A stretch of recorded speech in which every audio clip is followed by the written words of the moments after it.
Physics మనకి జనరల్గా competitive exams, any competitive exams మనం రాయబోయే మ్యాక్సిమం ఎగ్జామ్స్ ఏ ఉండొచ్చు. ఇక్కడ మనం మాట్లాడితే జనరల్గా constable, SI, RRB, right, SSC, ఒకవేళ గ్రూప్ డి పోస్టులు, సంథింగ్ గ్రూప్ అంటే గ్రేడ్ 4 పోస్టులు కూడా రాస్తూ ఉంటున్నాను. ఇప్పుడు చూడండి, మళ్ళీ వీటిల్లో కూడా different states, constable TS AP, SI AP TS, ఆర్ఆర్బిలో మళ్ళీ డిఫరెంట్ టైప్స్ ఆఫ్ పోస్టులు, గ్రూప్ డి పోస్టులు, ఎన్టీపీసీ, ఏఎల్పి అంటే టెక్నికల్ పోస్టులు, మళ్ళీ right, non technical, technical grade. ఎస్ఎస్సిలో మళ్ళీ సీజీఎల్లో లెవెల్ 1, సీజీఎల్ 2, రైట్, ఇలా ఉంటాయి మనకి.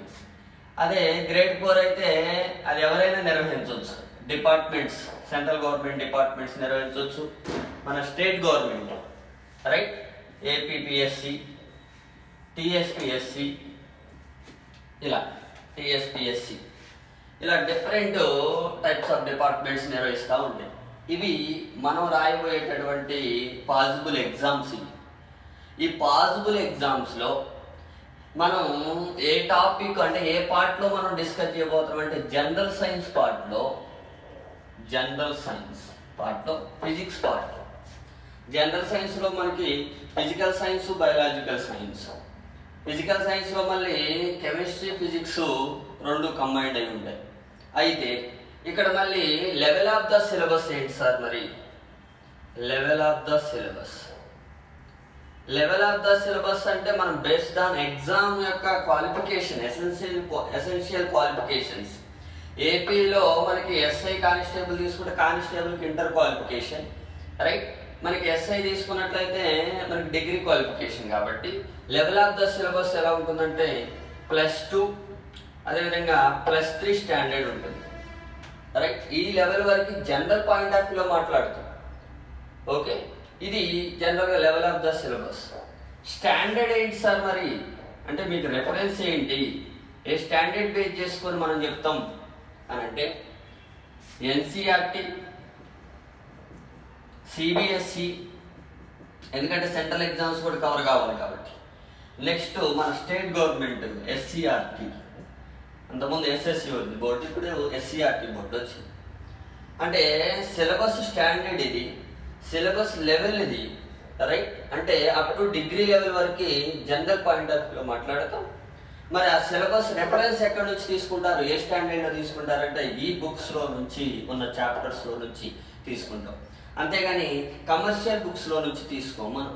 కమర్షియల్ బుక్స్లో డిఫరెంట్ చాప్టర్స్ ఉంటాయి, డిఫరెంట్ టాపిక్స్ ఉంటాయి. అవన్నీ కూడా ఒక్కోసారి మనకి సిలబస్లో ఉండొచ్చు, ఉండకపోవచ్చు. మీరు లాస్ట్ టైం ఆర్ఆర్బి ఎగ్జామ్లో చూసినట్లయితే కొంతమంది ఓన్లీ ఇది మాత్రమే ప్రిపేర్ అయ్యారు. ఆర్ఆర్బి ఎగ్జామ్లో మనకి ఇప్పుడు ఫర్ ఎగ్జాంపుల్ ఒక బిట్ అడిగాడు లాస్ట్ టైం. మనకి ఏది అడిగితే ఏమడిగాడంటే శ్రావ్య ధ్వనుల అవధి లేదా మనిషి వినగలిగే ధ్వనుల యొక్క పౌనపున్య అవధి అంటే అందరికీ బాగా తెలిసింది ఏంటి, 20 to 20,000 హెచ్ అని. కానీ అసలు అక్కడ ఉన్నటువంటి ఆప్షన్స్లో 20 అనే పదమే లేదు, ఓన్లీ 16 రేంజ్ ఉంది, 16 to 20 kHz. చాలా మంది ఏమనుకున్నారంటే 20 ఉండాలి కదా, 16 ఉంది ఏంటి అని. చిన్నపిల్లలు ఇక్కడి నుంచి కూడా వింటారు. మనమైతే 20 నుంచి 20,000 హెచ్, కానీ చిన్నపిల్లలు 16 హెచ్ కూడా వాళ్ళు వినగలుగుతారు. ఇది ఎక్కడుంది సార్ అంటే ఎన్సిఆర్టీ బుక్స్లో ఉంది. అందుకే మనం సెంట్రల్ ఎగ్జామ్స్, స్టేట్ ఎగ్జామ్స్ రాయబోతాం కాబట్టి, రెండు రాస్తాం కాబట్టి, మన యొక్క క్వాలిఫికేషన్ బట్టి, మన యొక్క ఆలోచన విధానాన్ని బట్టి, అందుకే అంతా కూడా కవర్ అయ్యేటట్టుగా చూసుకుంటాం ఇక్కడ, రైట్. ఇది జనరల్గా మనం రాయబోయేటటువంటి ఎగ్జామ్స్. మళ్ళీ డౌట్ వస్తుంది, ఎన్ని మార్క్స్ వస్తాయి సార్ మళ్ళీ, రైట్. ఇది కామన్ డౌట్ మళ్ళీ అందరికీ. ఇప్పుడు మనకి పోలీస్ కానిస్టేబుల్ టీఎస్లో అనుకోండి, తెలంగాణ స్టేట్లో అయితే మనకి జనరల్గా 4 నుంచి 5 మార్క్స్ ఇస్తున్నాడు, ఒక్కోసారి 6 కూడా ఇస్తున్నాడు. అదే ఏపీలో అయితే ఎక్కువ ఇస్తున్నాడు. లాస్ట్ టైం మనం చూసినట్లయితే మనకి ఏపీలో దాదాపుగా 10 నుంచి 12 మార్క్స్ వరకు ఇస్తున్నాడు ఏపీ కానిస్టేబుల్, రైట్. అదే ఎస్ఏలో అయితే ఎస్ఐ ఏపీలో అయితే మనకి 3 to 4 మార్క్స్ డిగ్రీ లెవెల్ డైరెక్ట్గా తగ్గే సమస్య లేదంటున్నాడు అది. రైట్, ఎందుకంటే ఇక్కడ ఎందుకు ఆ లెవెల్లో ఇస్తున్నాడు సార్ అనేది కూడా అడుగుతారు. ఇప్పుడు సోషల్ వాళ్ళు రాస్తారు, సైన్స్ బ్యాక్గ్రౌండ్ వాళ్ళు రాస్తారు. రైట్, ఇప్పుడు సోషల్ బ్యాక్గ్రౌండ్ వాళ్ళకి హిస్టరీ మీద ఎంతవరకైనా అవగాహన ఉంటుంది, డిగ్రీ వరకు కూడా అవగాహన ఉంటుంది. రైట్, కానీ ఒక సైన్స్ స్టూడెంట్కి అంత అవగాహన ఉండదుగా, అయినా కానీ ఆ లెవెల్ వరకు చదవాల్సి వస్తుంది, పాలిటీ కానీ హిస్టరీ కానీ ఎకానమీ కానీ. మరి అలాంటప్పుడు ఒక సోషల్ స్టూడెంట్ మరి డిగ్రీ వరకు సైన్స్లో జనరల్ పాయింట్ ఆఫ్ వ్యూలో నేర్చుకోగలగాలి లేదా తెలిసి ఉండాలి అనేటటువంటి ఉద్దేశంతో సైన్స్ను కూడా ఆ స్టాండర్డ్ వరకు ఇవ్వడం జరిగింది. అంతకుముందు ఓల్డ్ ఎగ్జామ్స్లో ఏంటంటే సోషల్ వాళ్ళకి పెద్దగా రాదు సైన్సు, అందుకే కొంచెం లెవెల్ తగ్గిద్దామని చిన్న చిన్న బిట్లు ఇచ్చేవాడు. ఆకాశం నేల రంగులో కనిపించడానికి, వజ్రం మెరవడానికి, ఇలాంటి ఏదో ఫన్నీ క్వశ్చన్స్ అవి. ఇప్పుడు అలా కాదు, కాన్సెప్ట్ కూడా అడుగుతున్నాడు. అందుకే ఇప్పుడు మారుతున్న ఎగ్జామ్ బట్టి మనం కూడా మన యాటిట్యూడ్ కానీ రీడింగ్ విధానాలు కానీ అంటే చదువుకునే విధానం కానీ మారాలి. ఇప్పుడు తెలంగాణ స్టేట్లో చూస్తే మనకి 4 to 5 మార్క్స్ ఇస్తాడు మళ్ళీ SI. Right, RRB exam group డిలో అయితే దాదాపుగా 12 నుంచి 15 మార్క్స్ ఉన్నాయి. గ్రూప్ డిలో ప్రాబ్లమ్స్ కూడా అడుగుతాడు కాబట్టి. అదే మనకి ఎన్టీపీసీ ఎగ్జామ్లో అయితే 4 to 5 మార్క్స్. రైట్, ఇది జనరల్గా మనకి ఏఎల్పి ఎగ్జామ్లో అయితే టెక్నికల్ వాళ్ళ క్వాలిఫికేషన్ బట్టి మనకి అడుగుతూ ఉంటాడు. జనరల్గా మనకి సైన్స్ పార్ట్ తీసుకుంటే టెక్నికల్ ఎగ్జామ్స్లో మనకి 6 to 7 మార్క్స్ వస్తాయి ఏఎల్పి ఎగ్జామ్స్లో. ఇక డిపార్ట్మెంటల్ ఎగ్జామ్స్లో మనం ఓవరాల్గా చూసుకున్నా కానీ 4 to 5 మార్క్స్ ఎక్కడికి వెళ్ళదు. ఓన్లీ ఫిజిక్స్ పార్టే నేను మాట్లాడేది. రైట్, కొంతమంది ఏంటంటే వెయిటేజ్ తక్కువ కదా, మనం సైన్స్ని ఎందుకు చదవాలి, అంత మనం చదవాల్సిన అవసరం ఏంటి అని. ఎప్పుడైనా చూడండి, మనం ఎప్పుడైతే ఒక సబ్జెక్ట్ రాదనుకుంటామో లేకపోతే ఒక సబ్జెక్ట్ యొక్క తక్కువ మార్కులు వెయిటేజ్ అని మనం ఫీల్ అవుతామో అప్పటి నుంచి కాంప్రమైజ్ కావటం మొదలు పెడతాం. ఫిజిక్స్లో 4 మార్కులు ఏం చదువుతూలే అనుకుంటాం, కెమిస్ట్రీ ఎట్లాగో మనకి రాదని 4 మార్కులు పెద్ద చదువు ఏముందిలే అనుకుంటాం. రైట్, తర్వాత నీకు కొన్ని సబ్జెక్టులు నచ్చవు, బయో సైన్స్ అది అసలు జీవితంలో ఇంతవరకు చూడలేదు అనుకుంటారు కొంతమంది. రైట్, ఇట్లా నెక్స్ట్ ఇంకా కొన్ని సబ్జెక్టులో అన్ని చాప్టర్స్ వస్తాయా అంటే రావు. మళ్ళీ అన్ని చాప్టర్స్ రావు కాదు, కొన్ని చాప్టర్స్ వదిలేస్తారు. దాంట్లో నుంచి లక్కీగా 4 మార్క్స్ వచ్చినాయి అనుకోండి, అవి కూడా మనం చేయలేము. ఒకవేళ అర్థమెటిక్ రీజనింగ్ అని మనం పర్ఫెక్ట్గా అనుకున్నాం, మనం నారేష్ అగర్వాల్ కాదు, శ్రీనివాస్ రామానుజులు కాదు. రైట్, ఎంత భయంకరంగా నేర్చుకున్నా కానీ 200 మార్క్స్ పేపర్లో 200 మార్క్స్ చేసే పరిస్థితి లేదు. నువ్వు చేద్దామన్నా అతను టైం ఇవ్వడు ఎగ్జామినర్. రైట్, అంత టఫ్గా ఉంది. లెక్క చదివే లోపలనే టైం సరిపోతూ ఉంటుంది కొన్నిటికి, అందుకే దాంట్లో కొన్ని మార్క్స్ తగ్గుతూ ఉంటాయి. మళ్ళీ ఎకనామిక్స్లో కొన్ని చాప్టర్స్ డ్రై చాప్టర్స్ ఉంటాయి, పాలిటీలో ఉంటాయి, అంటే డిఫరెంట్గా.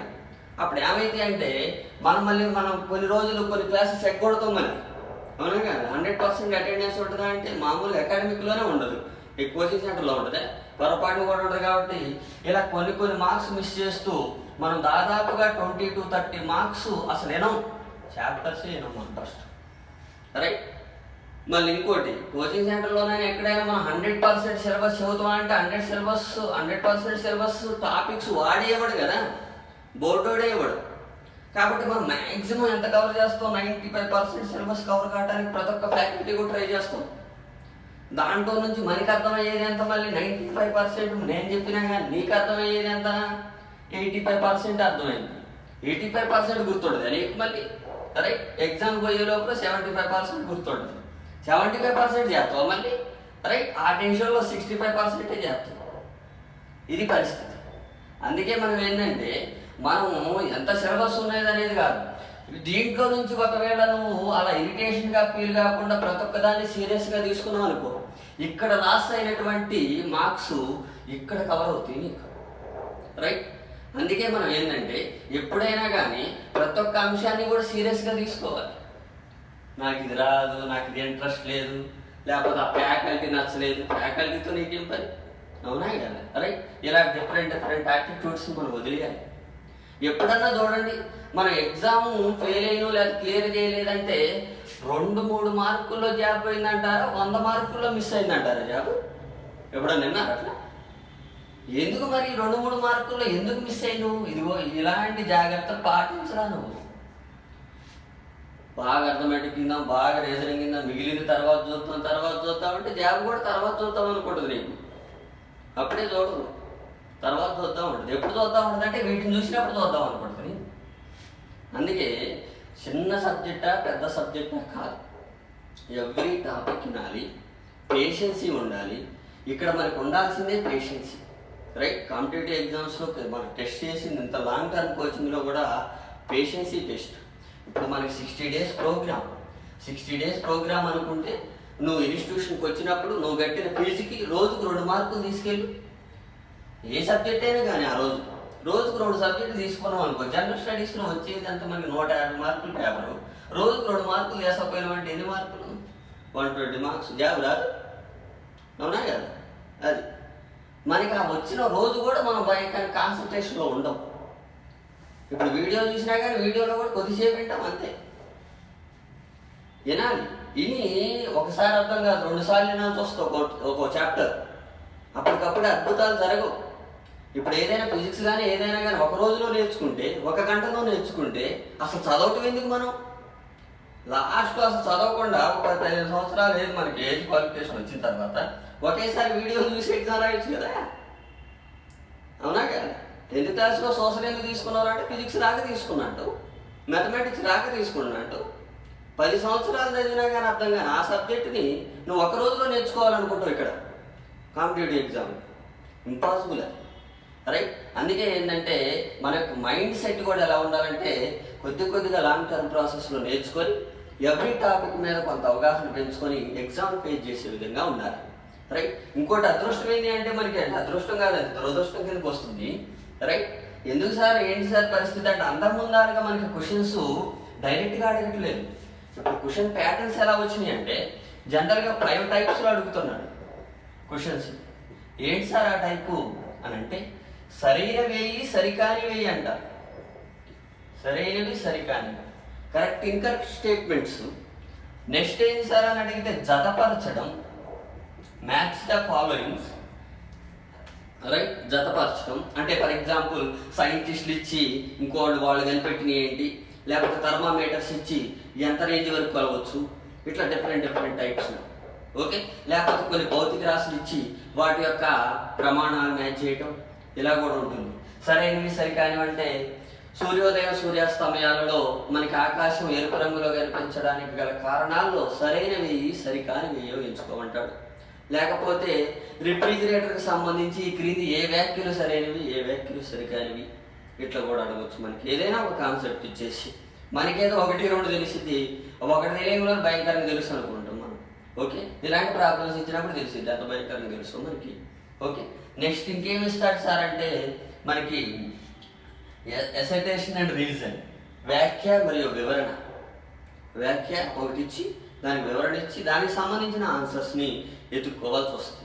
ఫర్ ఎగ్జాంపుల్ ఏంటి సార్ అని అడిగితే కాంతి రుజుమార్గ ధర్మాన్ని అనుసరిస్తుంది అని ఇచ్చేసి ఏలో, రైట్?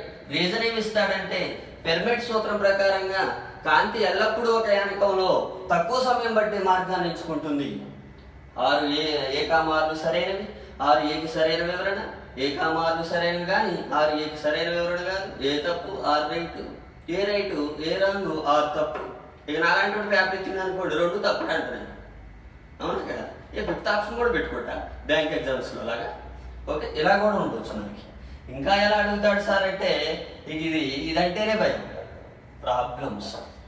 ఫిజిక్స్ని అర్థం చేసుకోవడం ఒక ప్రాబ్లం అయితే దాంట్లో ప్రాబ్లం చేయడం అది పెద్ద ప్రాబ్లం అవుతుంది మనకి మళ్ళీ, రైట్? ఎందుకంటే ఇవి కూడా ఇస్తున్నాడు కానిస్టేబుల్ ఎగ్జామ్స్, ఆర్ఆర్బీ ఎగ్జామ్స్లో ముఖ్యంగా ప్రాబ్లమ్స్ మీదనే ఫోకస్ చేస్తున్నాడు. ప్రాబ్లమ్స్ ఏమైనా చిన్నగా ఇస్తున్నాడా డైరెక్ట్గా ఇస్తున్నాడంటే కాదు, సర్క్యూట్ గీసి దాంట్లో కనుక్కోవాలంట ఆయనకి రెసిస్టెన్స్. ఆ రెసిస్టెన్స్ మనకు ఉండాలిగా, ఆ ప్రాబ్లం తట్టుకునే రెసిస్టెన్స్, రైట్? ఇక ఫిఫ్త్ అంటే మనకి బాగా నచ్చిన ఆప్షన్లు ఏంటి? ఇది 4 ఆప్షన్స్ డైరెక్ట్గా. 4 ఆప్షన్స్లో పరిస్థితి ఏంటి సార్ అని అడిగితే, రైట్? ఇప్పుడు ఎలా ఉండొచ్చు మనకి ఏదో క్వశ్చన్ ఇచ్చాడు, దీనికి ABCD అనే 4 ఆప్షన్స్ ఇచ్చాడు, రైట్? ABCD అనే 4 ఆప్షన్స్ ఇస్తే ఇప్పుడు మనం ఏం చేస్తాం, ఏదో ఒకటి మాత్రమే రైట్ కదా. ఇప్పుడు ఇచ్చిన క్వశ్చన్స్కి ఏ రైటు అనిపిస్తుంది నీకు, BA కూడా రైట్ అనిపిస్తుంది, C ఎప్పుడు చూడలేను. కాకపోతే Dలో ఏమన్నాడు, పైవన్నీ అన్నాడు. ఇక నువ్వు ఆగదు. ఎందుకంటే ఏ రైటు B రైట్ అని పక్కాగా తెలుసు, నువ్వు చదువుకున్నావు. కానీ CAలో ఇచ్చినటువంటి ఆప్షన్ ఎప్పుడు చదవలను, అయినా కానీ మనకి ఏమైందంటే పైవన్నీ అనే ఆప్షన్ ఇస్తాడు డీలో, ఏం చక్క మనం పైవన్నీ అని పెట్టచ్చు. మరి ఏంటి సార్ ప్రజెంట్ డేస్లో దీన్ని ఇంకా ఎలా అడుగుతాడంటే, ఇప్పుడు ఇది ఏబిసి అనే ఆప్షన్స్ ఇచ్చాడు కదా, దీన్ని తీసేస్తాడు. దీన్ని తీసి ఏబీలు సరైనవి, బీసీలు సరైనవి, సిఏలు సరైనవి, ఏబిసిలు సరైనవి. ఇప్పుడు ఈ క్వశ్చన్ ఎట్లా ఫేస్ చేస్తారు? ఇది తెలుసు నీకు పక్కా, ఇది తెలుసు, కానీ ఇది తెలియదు. మరి ఇది తెలియనప్పుడు నువ్వు ఖచ్చితంగా ఏబీలు పెట్టి వస్తే రాంగ్ అవుతుంది. ఇది కూడా రైట్ అయితే అప్పుడు ఏబిసి ఆప్షన్ అవుతుంది. రైట్, ఇలా అడుగుతాడు. ఇంకోటి, అందుకే మన ప్రిపరేషన్ మెథడ్ యాక్చువల్గా ఓల్డ్ డేస్లో అయితే మనకి ఓల్డ్ ఎగ్జామ్స్లో ఏంది, బిఫోర్ స్టేట్ సపరేషన్స్లో మనకి ఓల్డ్ ప్యాటర్న్లో ఇవి 10% ఉండేవి, ఇవి 90% ఉండేవి క్వశ్చన్ పేపర్లో క్వశ్చన్స్ టైప్స్. కానీ ఇప్పుడు రివర్స్ అయిపోయింది. ఇవి మనకి 90% ఉంటుంది, ఇవే 10% ఉంటుంది. ఇది రివర్స్ అయింది. అందుకే మనం లాస్ట్లో ఒక పదం వాడతాం. ఈ టైప్ ఆఫ్ ఎగ్జామ్ చూసి ఒక పదం వాడతాం లాస్ట్లో, బాగా టైం సరిపోలేదురా లేకపోతేనా. అవునా కాదా? రైట్, టైం ఎందుకు సరిపోదు? నీ బ్రెయిన్కి అలవాటు చేయాలి ప్రిపరేషన్లో. నువ్వు ప్రిపరేషన్లో నీ బ్రెయిన్కి ఈ టైప్లో ప్రిపేర్ అయ్యే విధంగా నువ్వు కనుక ప్రిపేర్ అయినట్లయితే అప్పుడు ప్రజెంటేషన్ మెథడ్ ఈజీగా ఉంటుంది. నువ్వేం చేస్తున్నావు, మార్కెట్లో దొరికితే కొన్ని బుక్స్ 100 మార్కుల ప్రశ్నలు అనేది 1000 క్వశ్చన్స్, 1000 క్వశ్చన్స్ ఇవే అయితే 10 క్వశ్చన్స్ ఇవే అయితే అంత ఈక్వలెంట్గా ఉంటుంది. ఎందుకంటే దీంట్లో ఎంటైర్ కాన్సెప్ట్ కవర్ అయిపోతుంది, దాని యొక్క హిస్టరీ బ్యాక్గ్రౌండ్ మొత్తం తెలిసిపోతుంది. మనం ఏం చేస్తామంటే దీన్ని ప్రిపేర్ అవుతూ ఉంటాం. ఒకేసారి ఈ క్వశ్చన్ చూడడంలోనే మనకి ఫస్ట్ భయపడేది ఏంటంటే, వామ్ ఎంత పెద్ద క్వశ్చనా అనిపిస్తుంది. అందుకే మనం అంత ఫాస్ట్గా ప్రజెంట్ చేయలేము. రైట్, ఇలాంటివి కూడా చూసుకోవాలి. మళ్ళీ అందులో ఇంకోటి ఏంటంటే ఓఎంఆర్ మార్కింగ్ కొన్ని ఉంటున్నాయి. తర్వాత కొన్ని ఏంటి అంటే మనకి జనరల్గా ఇది ఆన్లైన్ ఎగ్జామ్స్ ఉంటుంది. మనకి ఓఎంఆర్ షీట్లో కూడా మనకి ఏంటి ఏబిసిడి ఇలా ఉన్నాయి అనుకోండి. ఓఎంఆర్ షీట్లో జనరల్గా మనం ఏదో ఒకటి రబ్ చేసినాం, ఇట్లా రబ్ చేస్తే కొద్దిసేపటికి మనకి అర్థమైంది ఏంటంటే అరే ఇది రాంగ్ అని. ఇది రాంగ్ అయితే ఖచ్చితంగా నెగిటివ్ మార్కింగ్ వస్తుంది ఇక. అవునా? Negative marking system. అప్పుడు ఏం చేయాలి? అంత బాధపడాల్సిన పని లేదు, ఇంకోటి దిద్దురా దీని పక్కన. అప్పుడు ఇన్వాలిడ్ అవుతుంది ఇది, అంతేగాని నెగిటివ్ పోదు. అదే నువ్వు ఈ వంతును వదిలేసినావు అనుకో, అప్పుడు నెగిటివ్ తీసుకుంటాడు 0.25. దీనికన్నా ఇది బెటర్ కదా. ఇన్వాలిడ్ చేస్తే పోతుంది కదా అదే క్వశ్చన్. నువ్వు ఎప్పుడు ఇన్వాలిడ్ చేయాలంటే ఇన్వాలిడ్ మార్కింగ్ ఇవ్వాలి, అంతేగాని అన్నిటికీ చేసే మళ్ళీ అట్లా రాంగ్ అనిపించిన క్వశ్చన్కి నువ్వు దిద్దిన తర్వాత. అంతేగాని అంటే ఇదొక టెక్నిక్స్ ఓఎంఆర్ షీట్ మార్కింగ్. చాలామందికి తెలియక ఏం చేస్తారంటే వదిలేసారు నాకు తర్వాత తెలిసిందిరా నేనేం చేయలేకపోయినా, దిద్దు వచ్చినా మళ్ళీ మనం రబ్ చేయాలి కాదు కదా అని బాధపడతా ఉంటారు. ఇలాంటి ఒక 2-3 క్వశ్చన్లు కానీ చూసినా కలిసి వస్తాయి లాస్ట్లో. టైంపాస్ టెస్ట్ చేసుకోవాలి మీరు. ఓకే, ఇలా ఉంటుంది మన కాంపిటేటివ్ ఎగ్జామ్స్ ప్రజెంట్గా. ఫిజిక్స్లో వెయిటేజ్ ఇలా ఉంటుంది. రైట్, మరి ఫిజిక్స్లో స్టాండర్డ్ ఈ లెవెల్ వరకు ఉంటుంది. అంతేగాని నేను మళ్ళీ ఈ లెవెల్ అంటే స్టేట్ గవర్నమెంట్ చదువుతా అంటే కలవదేయడం. స్టేట్ గవర్నమెంట్ ఎగ్జామ్స్ రాస్తానంటే చదువుకో కాదంటున్నా నేను. మనం అయ్యే రాస్తామా? ఇప్పుడున్న ప్రస్తుతానికి ఉన్న ఏది ఈ నిరుద్యోగ సమస్యలకి ఓన్లీ ఇది ఒక్కటే పట్టుకొని మన స్టేట్ గవర్నమెంట్ పట్టుకొని సెంట్రల్ కావచ్చు ఏదైనా కావచ్చు, నీ క్వాలిఫికేషన్ మీద కూడా రాయొచ్చు. ఒకవేళ నువ్వు బీటెక్ అయితే కొన్ని డిపార్ట్మెంటల్ ఎగ్జామ్స్ రాయొచ్చు. రైట్, డిఆర్డిఓ టెక్నికల్ పోస్టులు కావచ్చు, రైట్ ఎస్ఎస్సి టెక్నికల్ పోస్టులు కావచ్చు, యూపీఎస్సి కూడా టెక్నికల్ డిపార్ట్మెంట్స్లో కొన్ని పోస్టులు వేస్తూ ఉంటుంది, అవి కూడా రాయొచ్చు. దాంట్లో కూడా నీకు జనరల్ సైన్స్ పార్ట్ ఖచ్చితంగా ఉంటుంది. కాబట్టి నువ్వు ఏ ఎగ్జామ్ పే చేసినా కానీ కామన్గా మనకి ఇది ఏ కాంపిటేటివ్ ఎగ్జామ్స్లోనైనా ఉంటుంది. కాబట్టి ఒక్కసారి చదువుకుంటే సరిపోతుంది. ఎందుకంటే స్టాండర్డ్ సిలబస్ ఒక్కసారి చదివి వదిలేస్తే ఎనీ కాంపిటేటివ్ ఎగ్జామ్స్ పనికి వస్తుంది. కొంతమంది ఏంటంటే సార్ నేను కానిస్టేబులే రాదు సార్, ఈ లెవెల్ వరకు చెప్పండి అంటాడు.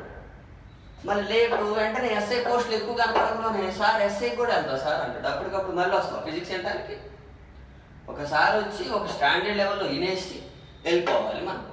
ఎందుకంటే మారేది కాదు కదా ఇది, అడిగే విధానం మారుతుంది కానీ కాన్సెప్ట్ ఏం మారదు. న్యూటన్ 16th సెంచరీలో కనుక్కుంది F=ma అని, 21st సెంచరీ కరోనా టైంలో కూడా F=ma అని ఏం మారదు. రైట్, అందుకే ఎప్పుడైనా సైన్స్ అనేది స్టాండర్డ్. దాని నుంచి ఎదురయ్యేటటువంటి అప్లికేషన్స్ మారచ్చు, కానీ కాన్సెప్ట్స్ ఆర్ క్లియర్ కట్గా స్టాండర్డ్గా ఉంటాయి. అంటే మనం కొన్ని కమర్షియల్ బుక్స్ చూస్తూ ఉంటాం మార్కెట్లో, మారిన సిలబస్ ఆధారంగా అంటాడు. సైన్స్లో మారేదేందో దాన్ని మార్చారా? అయినా ప్రస్తుతం ఉన్న సైన్స్లో సైంటిస్టులు అనరు వాడు జనరల్గా. ఎందుకని అనరంటే ఈఎఫ్ ఈక్వల్ టు ఎంఏని అర్థం చేసుకోవడం, ఈక్వల్ టు ఎంసీ స్క్వేర్ని అర్థం చేసుకోవడమే కష్టం అవుతుంది. వాడు కొత్తగా కనిపెట్టేది ఏమి ఉండదు. దీని నుంచి ఇంకేదైనా కనిపెట్టవచ్చు సొసైటీలో అప్లికేషన్స్ని, రైట్. ఇంకోటి, నువ్వు చదివేటటువంటి జనరల్ సైన్స్ పాయింట్లో మారుతున్న సిలబస్ కాదు, మారుతున్న లెవెల్స్, అడుగుతున్న విధానాలే మారుతాయి, కానీ కోర్ కాన్సెప్ట్ మారదు. నువ్వు ఎస్ఏ రాయి, ఏ ఎగ్జామ్ అయినా రాయి, చివరికి సైంటిస్ట్ పోస్టులు అయినా రాయి. నేను ఫిజిక్స్ సార్, నేను ఎంఎస్సి ఫిజిక్స్, పిహెచ్డి ఫిజిక్స్, నువ్వు ఏది రాసినా కానీ నువ్వు ఈక్వేషన్స్ చుట్టూనే తిరుగుతావు తప్ప దీన్ని నువ్వు మార్చలేవు. మార్చాలనుకుంటే కొత్త సైన్స్ ఇంట్రడ్యూస్ చేసినట్టు లెక్క, కరెక్ట్. అందుకే దేనికి భయపడాల్సిన పని లేదు. ఏది మారుతుంది, ఏ బుక్స్ స్టాండర్డ్ ఏంటి అనే దాన్ని కూడా చూసుకోండి. ఇంకోటి, బుక్స్ కన్నా క్లాస్ రూమ్ ఎన్విరాన్మెంట్ కరెక్ట్గా ఉంటుంది మీకు. ఎందుకంటే ఇక్కడే మనకి క్లారిటీగా ఉంటుంది, అప్పటికప్పుడు డౌట్ అడగడానికి కూడా అవకాశాలు ఉంటాయి మీకు. ఓకే, ఒకవేళ ఆన్లైన్ అయినా కానీ చాటింగ్లో కూడా మీరు డౌట్స్ని అడగవచ్చు. ఇలా ఉంటుంది మనకి. ఇవి జనరల్గా మరి ఏ చాప్టర్స్ మరి జనరల్గా డిస్కస్ చేస్తామో చూద్దాం ఒకసారి. ఓకే, అంటే మీకు ఎన్ని మార్కులు వస్తే ఏంటి, ఏ లెవెల్ ఎగ్జామ్స్ రాయబోతున్నాం, సిలబస్ లెవెల్ ఏంటి, క్వశ్చన్స్ లెవెల్ ఏంటి, ఎన్ని టైప్స్లో అడుగుతూ ఉంటాడు, ఇవన్నీ కూడా చూసినాం. కాబట్టి ఇప్పుడు మరి ఫిజిక్స్లో సిలబస్ ఏంటి మీరు అడుగుతారు, సార్ సిలబస్ మీకు ఏమైనా చెప్పారా ఎస్ఎస్సి బోర్డు వాళ్ళు, ఆర్ఆర్బి బోర్డు వాళ్ళు అని మళ్ళీ మనకి డౌట్ వస్తూనే ఉంటుంది, రైట్. అంటే మాకున్న అనుభవం ప్రకారంగా ఇన్ని సంవత్సరాలు ఈ ఫీల్డ్లో టీచింగ్ చేస్తూ ఉన్నాం కాబట్టి దాన్ని బేస్ చేసుకొని వచ్చిన ప్రీవియస్ క్వశ్చన్స్లో నుంచి ఏ ఏ చాప్టర్ నుంచి అడుగుతున్నాడు, ఏది వెయిటేజ్ ఎక్కువగా ఉంటుంది, ఏది అభ్యర్థికి ఉపయోగపడుతుంది అనే దాన్ని బట్టి అకాడమిక్ సిలబస్ ఆల్రెడీ మేము చదివి ఉంటాం కాబట్టి, ఎంఎస్సీ ఫిజిక్స్ వరకు కూడా చదివినాం కాబట్టి దాంట్లో ఉండేటటువంటి చాప్టర్స్ని మన సైన్స్ పార్ట్లో, అంటే మన ఫిజిక్స్ పార్ట్లో కాంపిటేటివ్ ఎగ్జామ్స్లో కొన్ని చాప్టర్స్గా కంక్లూడ్ చేయడం జరుగుతుంది. ఇప్పుడు కాంతి ఉంది అనుకోండి, కాంతి 8లో ఉంటుంది, 7వ తరగతిలో ఉంటుంది, పీజీలో ఉంటుంది, కేజీలో ఉంటుంది. ఇన్ని కాంతులు పెట్టడం ఒకటే కాంతి, రైట్. అట్లా మనం ఏంటంటే సిలబస్ని ఫ్రేమ్ చేసుకున్నాం, అంతేగాని ఇది ఒక బోర్డు ఇచ్చినటువంటి అసైన్డ్ సిలబస్ ఏమి కాదు. ఏమంటాడు వాడు సింపుల్గా, ఏ కాంపిటేటివ్ ఎగ్జామ్స్లోనైనా general science and its application in day to day life అంటాడు, అంతే. దాంట్లో మనం ఇలా చాప్టర్ నేమ్స్ని మనం కంక్లూడ్ చేసుకున్నాం. ఏంటి సార్ మరి ఆ కంక్లూజన్స్ అంటే, జనరల్గా తరంగాలు, వేవ్స్, కాంతి, లైట్, విద్యుత్తు, ఎలక్ట్రిసిటీ, ఎలక్ట్రానిక్స్, ఇవి కొత్తగా ఇంట్రడ్యూస్ చేసింది. ఎందుకంటే ఏపీ గవర్నమెంట్ దీని నుంచి కూడా ఇస్తుంది, ఏది డిపార్ట్మెంట్. ముఖ్యంగా మనకి ఏంటి అంటే ఈ కానిస్టేబుల్ ఎస్ఐ ఎగ్జామ్ పేపర్ జనరల్గా మనకి ఏంటంటే జేఎన్టీకి ఇస్తారు. ఇది పోలీస్ రిక్రూట్మెంట్ బోర్డు వాళ్ళు ఉన్నారు కదా, వాళ్ళు జేఎన్టీ వాళ్ళకి ఇస్తారు. జేఎన్టీ టెక్నాలజికల్ యూనివర్సిటీ కదా, వాళ్ళకి సైన్స్ లేకపోతే మొదటి దగ్గర పేపర్లో, అందుకే వాళ్ళ లెవెల్ అంతా చూపిస్తూ ఉంటారు. ప్రొఫెసర్ పేపర్ ఇస్తారు, ప్రొఫెసర్ పేపర్ ఇస్తే ఏం చేస్తాడు, ఆయన టాలెంట్ అంతా చూపిస్తున్నాడు. అందుకే ఏంటంటే వీటిలో నుంచి కూడా ఇస్తున్నాడు, అందుకే అది కూడా చూసుకోండి.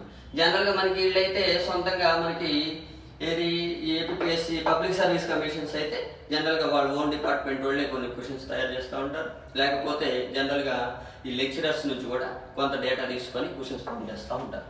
ఇది కూడా చూసుకోవాలి. ఇప్పుడు ఎలక్ట్రానిక్స్, ధ్వని, సౌండ్, ఉష్ణం, హీట్, 7th 1 కేంద్ర భౌతిక శాస్త్రం,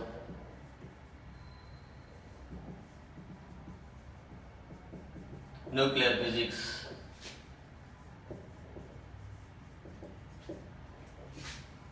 ప్రవాహి ధర్మాలు, properties of fluids,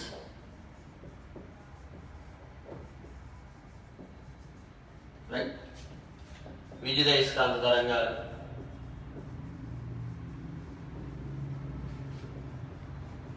electromagnetic waves,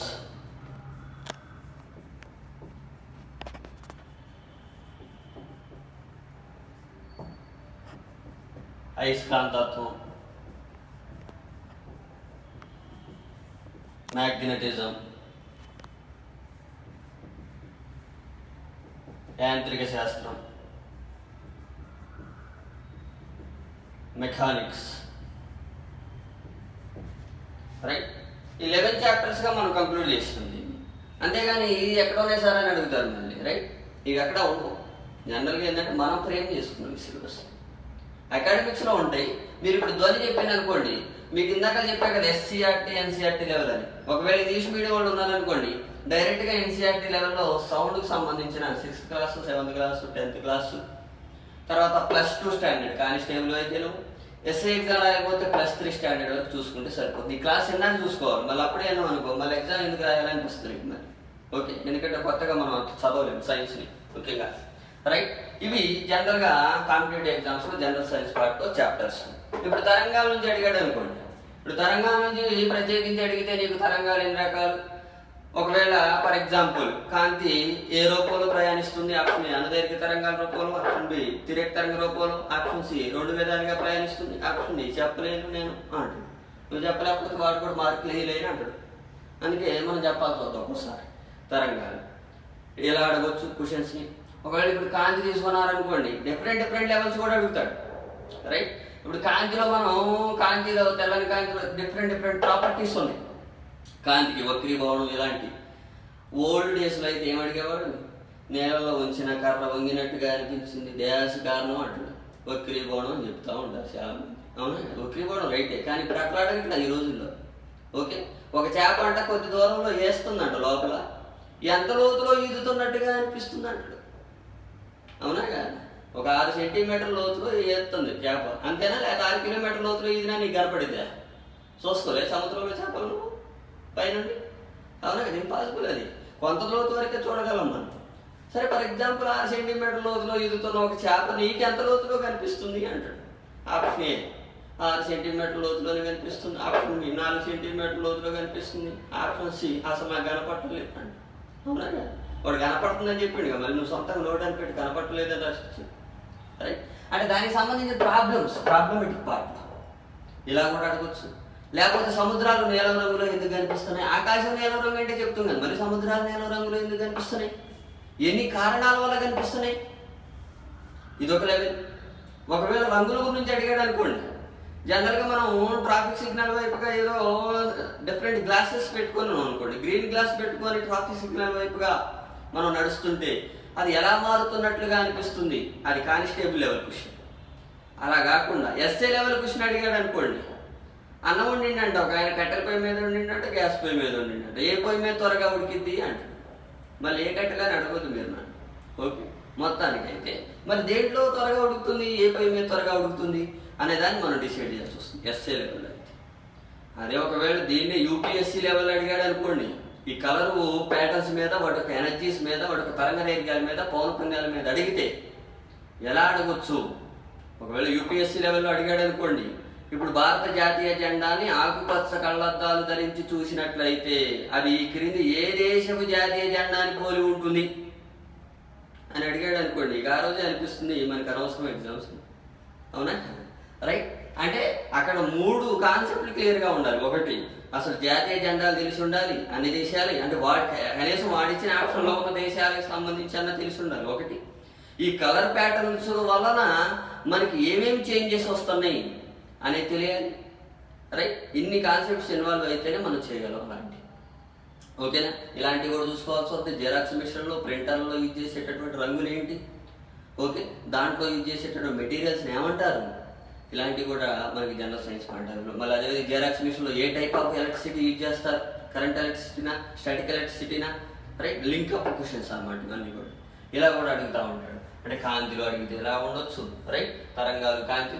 విద్యుత్తులు అడిగితే మరి విద్యుత్తుకు సంబంధించి రియల్ లైఫ్లో చాలా ఉన్నాయి మనకి. అవునా కదా? ట్యూబ్ లైట్లో ఏ వాయువుని ఉపయోగిస్తారు, ట్యూబ్ లైట్కి మరియు సిఎఫ్ఎల్ బల్బ్కి తేడా ఏంటి? ఓకేనా? ఇలా కూడా అడగొచ్చు నేను. తర్వాత మనకి ఇంకా ఎలక్ట్రిసిటీలో మనకి ప్రాబ్లమ్స్ అడుగుతాడు, నిరోధం మీద ఎక్కువగా, కాన్సెప్ట్ నిరోధం మీద ఎక్కువగా చదవండి, ఎందుకంటే ఆ ఏరియానే ఎక్కువగా టచ్ చేస్తూ ఉంటాడు. ఓకే, మన వీడియోలు చూస్తే మీకు అర్థమైపోతూ ఉంటుంది ఏ సంవత్సరంలో ఇచ్చాడు కూడా మనం కొన్ని క్వశ్చన్స్ని రాసుకోవడం జరిగింది అక్కడ. దానికి సంబంధించి విద్యుత్కి సంబంధించింది, విద్యుత్ నిరోధానికి సంబంధించింది. ఒక్కోసారి ఇలా కూడా అడుగుతాడు, మనకి యాక్చువల్గా 240, 220, 240 వోల్ట్ సింగిల్ ఫేజ్ కరెంటు ఇండియాలో, అవునా కదా? ఆయన అంట ఏదో ఒక ఎలక్ట్రానిక్ డివైస్ ఉందంట ఆయన దగ్గర, రైట్? ఒక విద్యుత్ పరికరం ఉందంట. ఆ విద్యుత్ పరికరం 320 వోల్ట్ వద్ద పనిచేద్దంట, లేకపోతే 110 వోల్ట్ల వద్ద పనిచేసింది అనుకోండి. 110 వోల్ట్ల వద్ద పనిచేసే ఒక విద్యుత్ పరికరాన్ని భారతదేశంలో కనెక్ట్ చేస్తే ఏమవుతుంది? ఆప్షన్ ఏ వెంటనే కాలిపోతుంది, ఆప్షన్ బి భారతదేశంలో గుర్తొచ్చి కాలిపోతుంది, అంటే కొద్ది నిమిషాల తర్వాత కాలిపోతుంది అని దాని మీనింగ్, రైట్? ఆప్షన్ సిలో పని చేయదు, ఆప్షన్ డి భయంకరంగా పనిచేస్తుంది. ఎలా అని చెప్తారు మరి ఇలాంటి క్వశ్చన్స్ని? ఆల్రెడీ అడిగాడు, పంచాయతీ సెక్రటరీలో అడిగాడు, ఏపీ పంచాయతీ సెక్రటరీలో క్వశ్చన్ 2017లో ఉన్న పేపర్లో చూడండి. అందరూ ఏమని చెప్పారు? వెంటనే కాలిపోతున్నాడు. మరి అంత భయంకరంగా ఏం కాలిపోదు అప్పటికప్పుడే, దానికంటూ ద్రవ్యకోణ స్థానానికి రీచ్ అయిన తర్వాత కాలిపోతుంది. అసలు ఎందుకు కాలిపోతుందో తెలియాలి కదా. ఎప్పుడు 110 వోల్టే వాడుతున్నా, నా దగ్గర 320 వోల్ట్లో పనిచేసేటటువంటి ఒక విద్యుత్ పరికరం ఉంది, దాన్ని కనెక్ట్ చేస్తాను నేను ఇండియాలో సింగిల్ ఫేజ్ లైన్కి, రైట్? అప్పుడేమవుతుంది? ఇలాంటి ప్రశ్న. ఎలక్ట్రిక్ షాక్ అంటే ఏంటి? ఓవర్లోడ్ అంటే ఏంటి? అదొక రకమైన లోడా, అవునా? ఓవర్లోడ్ అంటారు, షార్ట్ సర్క్యూట్ అయిందంటారు. షార్ట్ సర్క్యూట్ అంటే పొట్టి సర్క్యూటా? ఏంటి పరిస్థితి? ఓకే, ఇలాంటివన్నీ కూడా చూడాలి. కొంతమంది కరెంటు షాక్ కొట్టడంలో ఏం చేస్తూ ఉంటారు? అటు ఇటు ఊగుతూ ఉంటారు. ఎందుకంటే షాక్ కొడుతుందని ఇండికేషన్ అది, అవునా? కొంతమంది డైరెక్ట్ విసిరేస్తుంది అంటారు కరెంట్. ఎందుకు విసిరేస్తే? వాళ్ళ మీద కోపం ఏమన్నా కరెంట్, అవునా? నన్ను కరెంట్ విసిరేసింది, నన్ను కరెంట్ లాగేసింది. కొంతమంది లాగేయటం ఏంటి, కొంతమంది విసిరేయటం ఏంటో మరి కొంతమంది అటు ఇటు గలుగుతూ ఉంటారు, కొంతమంది కథలు. ఇప్పుడు నీ కళ్ళ ముందు నీ ఫ్రెండ్ ఎవరైనా ఎలక్ట్రిక్ షాక్ లోన్ అవుతుంది అనుకోండి, పొడి కర్రతో కొడతావా, నేలలో ముంచి తిప్పి కొడతావా, అవునా? ఎందుకు మరి పొడి కర్రతో ఎందుకు కొట్టాలి? కదా నీళ్ళు కలిపి కొట్టచ్చు కదా, అవునా? పొడి కర్రతో కొడుతున్నావు అంటే వాడిని కాపాడుతున్నట్టు, తడి కర్రతో కొడుతున్నావు అంటే నేను కూడా వస్తాను నాగురా అన్నట్టు. ఇట్లా డిఫరెంట్గా ఉంటాయి. అంటే జనరల్ సైన్స్ ఇది. సైంటిఫిక్ ఏం మాట్లాడడం మనం భయంకరంగా. సైంటిఫిక్ మాట్లాడితే మళ్ళీ అది ప్యూర్ సైన్స్ కిందకి వెళ్తుంది. ఎలక్ట్రానిక్స్, ఈ ఎలక్ట్రానిక్స్లో అర్ధవాహకాలు అంటే ఏంటి? అర్ధవాహకాలు ఎన్ని రకాలుగా ఉన్నాయి? పీ రకం అర్ధవాహకం అంటే ఏంటి? ఎన్ రకం అర్ధవాహకం అంటే ఏంటి? పిఎన్ జంక్షన్ డయోడ్స్ ఏంటి? ట్రాన్సిస్టర్లు ఏంటి?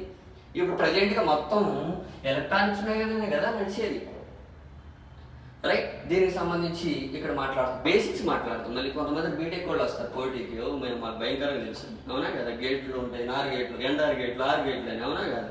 అన్ని గేట్లు ఉంటాయి, నువ్వు గేట్ ఎగ్జామే రాయొచ్చు కదా, బీటెక్ మీద నిర్వహించే గేట్ ఎగ్జామే రాయొచ్చు కదా, ఎస్ఐ ఎగ్జామ్ ఎందుకు నీకు, అవునా కదా? అందుకే మనకి కావాల్సిన లెవెల్లో తీసుకుంటావు, అంతేకాని నీ లెవెల్లో తీసుకో. నీ లెవెల్లో తీసుకుంటే నువ్వేంటో కూడా అవసరం లేదు, గేట్ ఎగ్జామ్ రాయాలి. ఎందుకంటే గేట్ ఎగ్జామ్ లేకపోతే ఎంఎన్సీ కంపెనీలో గేట్ కాడికి కూడా రాలేరు నేను, అవునా కదా? ట్రైనింగ్నే కదా మనం ఎస్ఐ ఎగ్జామ్ రాసేది. అరే అంటే కొంతమందికి ప్రొఫెషనల్గా ఎస్ఐ అంటే ఇది యూనిఫామ్ వేసుకోవాలనే ఇంటెన్షన్ కూడా ఉంటుంది అనుకోండి, అంటే అందరిని అంటులేదు నేను, రైట్? అది కూడా దృష్టిలో పెట్టుకోవాలి మనం. అంటే మనకి కావాల్సిన లెవెల్ తీసుకుంటాం ఇక్కడ, నీకు తెలిసిన లెవెల్ కాదు, మనకి కావాల్సిన లెవెల్ మాత్రమే తీసుకుంటాం. ఆ విషయాన్ని కూడా మనం చూసుకోవాలి. ధ్వని అంటే ఏంటి? అసలు మనిషికి 2 చెవులు ఎందుకు? ఒకటి వినటానికి, ఒకటి వదిలేయడానికి, అవునా కదా? అడిగండి అనుకుని ఏం చెబుతారు? మనిషికి 2 చెవులు ఎందుకంటే ఆప్షన్ ఒకటి వినటానికి, ఒకటి వదిలేయడానికి, ఆప్షన్ బి 2 అయితే మంచిగా వినటానికి, ఆప్షన్ సి దేవుడు ఇచ్చాడు కాబట్టి వాడుతున్నాం మేము ప్రజెంట్గా, రైట్? ఇలా ఇచ్చాడు అనుకోండి, కారణం చెప్పాలి సైంటిఫిక్గా. ఎందుకు సార్ అని అడిగితే direction of the source find out చేయాలంటే మనకి 2 చెవులు ఉండాలి. ఎందుకంటే ఇటు సైడ్ నుంచి పిలిచిందని అంటే తెలిసింది నీకు. ఎందుకంటే ఫస్ట్ ఈ చెవుకి రీచ్ అవుతుంది, తర్వాత ఈ చెవుకి. అంటే పొద్దున ఇటారు, సాయంత్రం ఇటు కాదు, మరి అంత గ్యాప్ ఉండదు. చాలా మంది నెక్స్ట్ చేస్తారు పొద్దున ఇటు, సాయంత్రం ఇటారు, కొద్ది టైం గ్యాప్ ఉంటుంది. ఆ గ్యాప్లో మనకి బ్రెయిన్ ఏం చేస్తుంది అంటే ఓకే ఇటు ఫస్ట్ రీచ్ అయింది కాబట్టి రైట్ సైడ్ ఉన్నాడు సోర్సు అనేది తెలిసిపోతుంది అన్నమాట. అందుకే ఇలాంటి టైప్ ఆఫ్ క్వశ్చన్స్ కూడా చూసుకోవాల్సి వస్తుంది ఒకసారి. ధ్వనికి సంబంధించిన తరంగాలు ఎన్ని రకాలుగా ఉన్నాయి, ధ్వని పౌనపుణ్యాలు ఎంత, మనం మాట్లాడే పౌనపుణ్యం ఎంత, మనం వినగలిగే పౌనపుణ్యం ఎంత, మనం మాట్లాడగలిగే పౌనపుణ్యం ఎంత, మనం మాట్లాడగలిగే ఇంటెన్సిటీ ఎంత, మనం వినగలిగేటటువంటి ఇంటెన్సిటీ తీవ్రత ఎంత, ఇలాంటివి కూడా మనకి దీంట్లో అడుగుతూ ఉంటాం. ఉష్ణం, ఇప్పుడు ఉష్ణం తీసుకున్నారనుకోండి, ఉష్ణంలో మనకేం జనరల్గా ఏసీలు ఏ విధంగా పనిచేస్తున్నాయి, రిఫ్రిజిరేటర్లు ఏ విధంగా పనిచేస్తున్నాయి, ఇలా అడుగుతూ ఉంటాడు, అవునా కదా? ఏసీకి రిఫ్రిజిరేటర్కి తేడా ఏంటి? నాకు ఎండాకాలం బాగా వేడి అనిపిస్తుంది, నాకు ఒకటి అర్థమైంది ఏంటంటే రిఫ్రిజిరేటర్ చల్లబరుస్తుందని, అవునా కదా? ఫుడ్ని చల్లబరుస్తుందని. నేను కూడా ఒక ఫుడ్నేగా డోర్ తీసుకొని దాని ముందు మంచం వేసుకొని పడుకోవడం ప్రశాంతం, నన్ను చల్లబరుస్తుందేమో నా ఆలోచన అది, అవునా కదా? ఎందుకంటే ఏసీ 40,000 పెట్టి మనం ఏం కొంటాం, 20,000 పెట్టి ఆల్రెడీ రిఫ్రిజిరేటర్ కొన్నాం కాబట్టి నన్ను కూడా చల్లబరిచిద్దాం, కరెంట్ బిల్లు ఎక్కువ రాని వస్తే ఒక 10 రూపాయలు ఎక్కువ వస్తుందేమో, 2 నెలలు ఎండాకాలం 2000 ఎక్కువ అవుతుంది. అవునా కదా? అలా ఉంటే నాకు నిజంగా నేను చల్లబడతానా? First doubt. మరి అలాంటప్పుడు ఏసీలు ఎందుకు మనం ఇంట్రడ్యూస్ చేయాల్సి వచ్చింది? దానికి దీనికి ఉన్న తేడా ఏంటి అనే దాన్ని కూడా చూడాలి.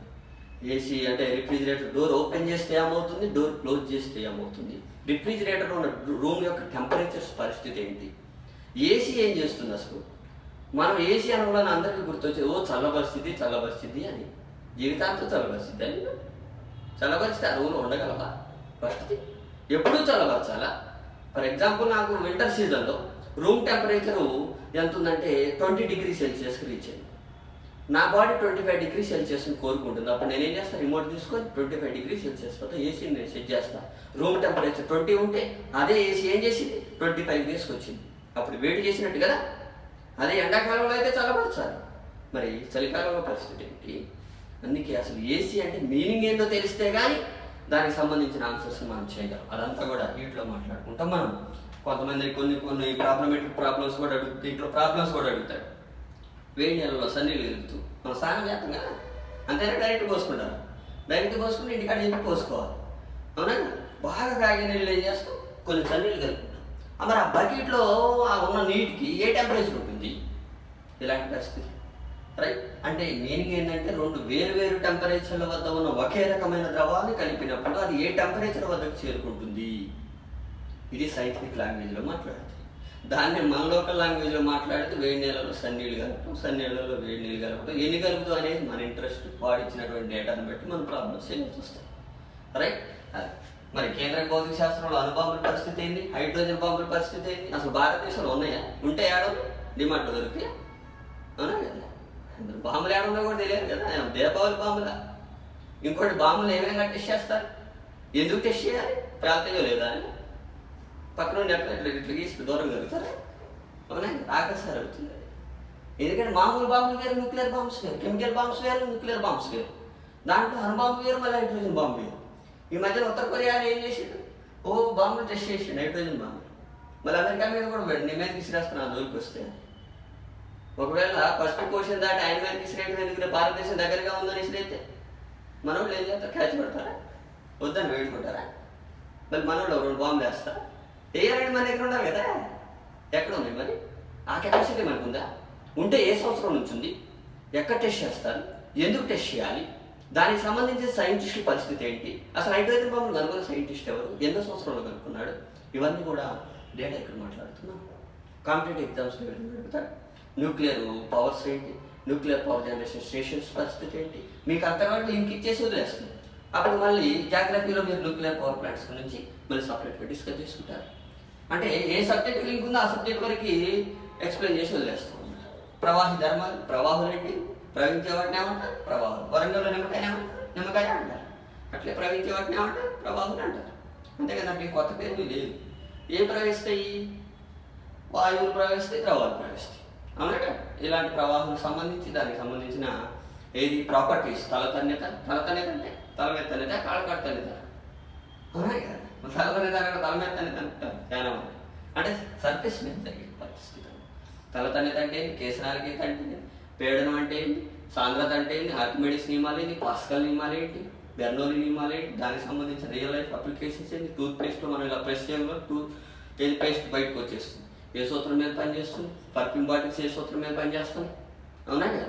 ఆటోమైజర్స్ అంటాం వాటిని జనరల్ లాంగ్వేజ్లో. ఓకే, ఇలాంటి అంతా స్టోరీ అంతా ఇక్కడ మాట్లాడతాం. ప్రవాహితం ఇంజెక్షన్స్ ఉన్నాయి కదా, ఇంజెక్షన్ డైరెక్ట్గా వెళ్ళిపోవాలి. ముందు డైరెక్ట్ బాడీలోకి వెళ్ళిపోయింది అనుకోండి, వాడు కూడా డైరెక్ట్గా వెళ్ళిపోతాడు. అవునా కదా? స్లోగా వెళ్ళాలంటే అసలు ఏ సూత్రాన్ని అప్లై చేస్తే స్లోగా వెళ్తుంది. దాన్ని బేస్ చేసుకొని ఇక్కడ మనం మాట్లాడుతూ ఉంటాం అన్నమాట ప్రవాహి ధర్మాలు.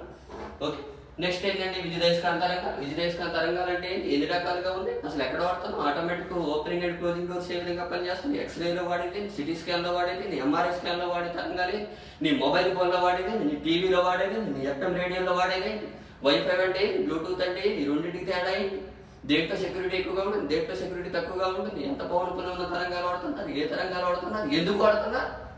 అవునా కదా? రైట్. ఈ జిఎస్ఎం సిమ్లో వాడేటటువంటి వేవ్స్ ఏంటి, ఇవన్నీ కూడా ఇక్కడ మాట్లాడుతాం. ఎక్స్రేస్లో ఎక్స్ అంటే ఏంటి. అవునా? మ్యాథమెటిక్స్లో మీరు ఏదైనా తెలియకపోతే ఏమనుకుంటారు, ఫస్ట్ ఎక్స్ అనుకో ముందుకెళ్తూ ఉంటారు. ఏడో కూడా వాటిదే ఎక్స్ కిరణాలు కనుక్కున్నాడు, కొత్త కిరణాలు అవుతున్నాయంట, ఆయన తెలియక ఎక్స్ అనుకున్నాడు. దాన్ని కంటిన్యూ చేస్తూ ఉన్నారు. దాని స్టోరీ అంతా అక్కడ మాట్లాడదు, దానికి సంబంధించి ఏంటి గామా కిరణాలు, ఓకే, ఇలాంటి అంతా కూడా ఇక్కడ కవర్ అవుతూ ఉంటాయి. అంటే మన సొసైటీలో వాడేది. ఇప్పుడు మెట్రో కార్డు ఉందనుకోండి, ఇప్పుడు హైదరాబాద్ మెట్రో కార్డు తీసుకొని మీరు ఏం చేస్తారు, స్కానర్ దగ్గర మనం టచ్ చేయకుండా ఆటోమేటిక్గా రీడ్ అవుతుంది, నీ అకౌంట్లో అమౌంట్ ఉంది, నువ్వు వెళ్ళిపోవచ్చు. అంతేనా, లేకపోతే ఇంటికాడ ఉన్నప్పుడు ఫోన్ చేస్తుంది, అవునా, దగ్గరికి వెళ్ళాలి. అంటే నియర్ ఫీల్డ్ కమ్యూనికేషన్స్ కొన్ని ఉంటాయి. తర్వాత పేమెంట్ యాప్స్ ఏ విధంగా పనిచేస్తాయి, ఓకే, ఇవన్నీ కూడా ఇక్కడ సెక్యూరిటీ ఇష్యూస్. ఇవన్నీ కూడా రైల్వే స్టేషన్లో వెళ్తారు కదా, రైల్వే స్టేషన్లో లగేజ్ స్కాన్ చేస్తూ ఉంటారు. ఆ లగేజ్ స్కానర్లో యూజ్ చేసి కిరణాలు, లగేజ్ స్కానర్లో ఏం టెస్ట్ చేయాలి, మనం ఏ బట్టలు వేసుకోవడం కూడా తెలియాలి దానికి, అంత అవసరం దానికి. అసలు మనం ఏమైనా న్యూక్లియర్ ఎక్స్ప్లోజివ్స్ క్యారీ చేస్తున్నామా, ఏమైనా మెటల్స్ తీసుకెళ్తున్నామా, అవునా కదా. మరి డ్రగ్ సప్లైస్ ఉంటాయి, డ్రగ్ సప్లైస్ ఏ విధంగా పెట్టుకుంటున్నారు, కొంతమంది షూలో పెట్టుకొని వస్తారు వజ్రాలు, కొంతమంది బాడీలో పెట్టుకొని వస్తారు డ్రగ్, ఇప్పుడు మోడర్న్, అవునా కదా. అది మరి అది ఎయిర్పోర్ట్ అథారిటీ వాళ్ళు ఏ విధంగా పెట్టుకుంటున్నారు, ఏ కిరణాలు పనికొస్తున్నాయి ఆ సందర్భంలో అనేవన్నీ కూడా ఇక్కడ పనికొస్తాయి. అంటే ఇక్కడ చూస్తున్నాం.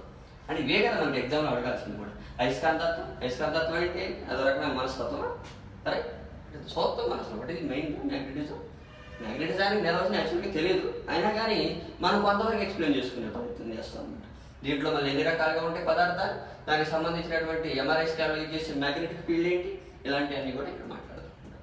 యాంత్రిక శాస్త్రంలో మీరు భయంకరంగా న్యూటన్ లేకపోతే యాంత్రిక శాస్త్రమే లేదు, అవునా కదా. న్యూట్రన్ లాస్ అంటే ఏంటి, న్యూట్రన్ లాస్కి సంబంధించినటువంటి అప్లికేషన్స్ ఏ విధంగా ఉంటాయి, తర్వాత ప్లానెటరీ సిస్టమ్స్, గ్రావిటీ, గురుత్వాకర్షణ, ఇలాంటివన్నీ కూడా ఇక్కడ మాట్లాడుతూ ఉంటాం. ఓకే, అండ్ మరి తర్వాత ప్రీవియస్ క్వశ్చన్స్ ఏమైనా ఉన్నాయా, అడిగితే ఏ విధంగా అడగవచ్చు, రైట్, ప్రాబ్లమ్స్ ఏ విధంగా ఉంటాయి, అవన్నీ కూడా ఈ చాప్టర్లో చూసే ప్రయత్నం చేస్తాం అనమాట. ఓకేనా. ఇది జనరల్గా మన కాంపిటేటివ్ ఎగ్జామ్స్లో ఫిజిక్స్ సిలబస్, అడిగే విధానాలు, మనం రాయబోయే ఎగ్జామ్స్, దానికి సంబంధించినటువంటి ప్యాటర్న్స్ అండి. Okay, thank you.